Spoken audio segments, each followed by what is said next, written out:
सज्जन हो नमस्कार. जय श्रीराम. पावणे 200 वर्षापूर्वी घडलेली एक घटना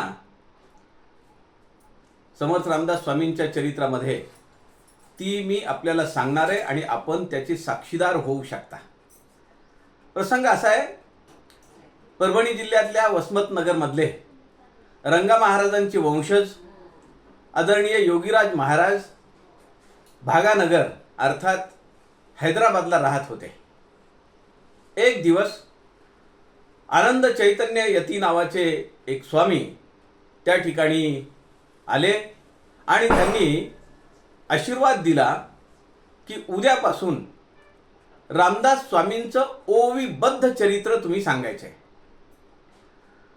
मोठा बाका प्रसंग होता, पण यतींचा आशीर्वाद आणि समर्थ रामदास स्वामींची कृपा त्यातून साकारलेला ग्रंथ म्हणजे श्री दासलीला.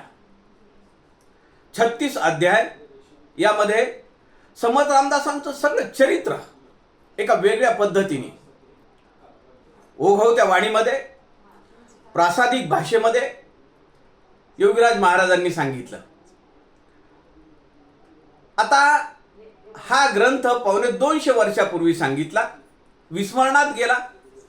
पण दासबोध सखोल अभ्यास उपक्रमाच्या संयोजक परमपूजनीय अक्का स्वामी वेलणकर यांच्या जन्मशताब्दी निमित्त हा ग्रंथ मोरया प्रकाशननी प्रसिद्ध केला. आदरणीय निशाताई विघ्ने नागपूरच्या त्यांनी या ग्रंथाचं सुतवाच आम्हाला केलं आणि दासबोध सखोल अभ्यास परिवाराने याचं प्रकाशन केलं. आमच्या IT टीमचे श्री अनिल वाकणकर आणि श्री आनंद जोगळेकर यांनी अथक परिश्रम घेतले आणि याची PDF रामदास स्वामी साहित्य शोधवर घेतली, या संकेतस्थळावर घेतली. पण पुढे सौ मेधा कुलकर्णी आणि सौ रेणुका देऊळगावकर या 2 दासच्या परिवारातल्या सदस्यांनी याचं अभिवाचन केलं. केवळ अभिवाचन नव्हे, तर वाचन चालू असताना तो मूळ टेक्स्ट स्क्रीनवर येतो आणि हे अत्यंत जिकिरीचं काम अत्यंत ललामभूत पद्धतीनं लीलया पद्धतीनं अमेरिकेतल्या मुग्धा जोगळेकरांनी आपल्याला हे आपल्या समोर आणून ठेवलंय.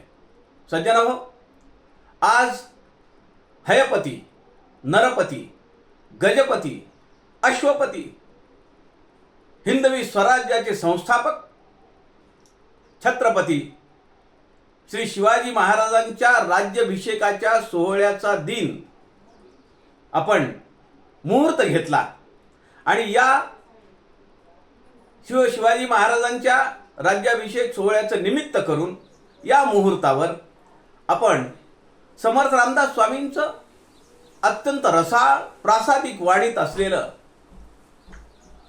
ओवीबद्ध चरित्र दासबोध सखोल अभ्यास उपक्रमाच्या YouTube चॅनलवर अपलोड करतो आहोत. अत्यंत अद्भुत छत्रपती श्री शिवाजी महाराज आणि समर्थांच्या चरित्रातले अनेक प्रसंग आपल्याला या ओवीबद्ध चरित्रातून लक्षात येतील. एक विलक्षण आनंद देणारा, मनाची समाधानता आणि समाधानता प्राप्त करून देणारा हा ग्रंथ आहे.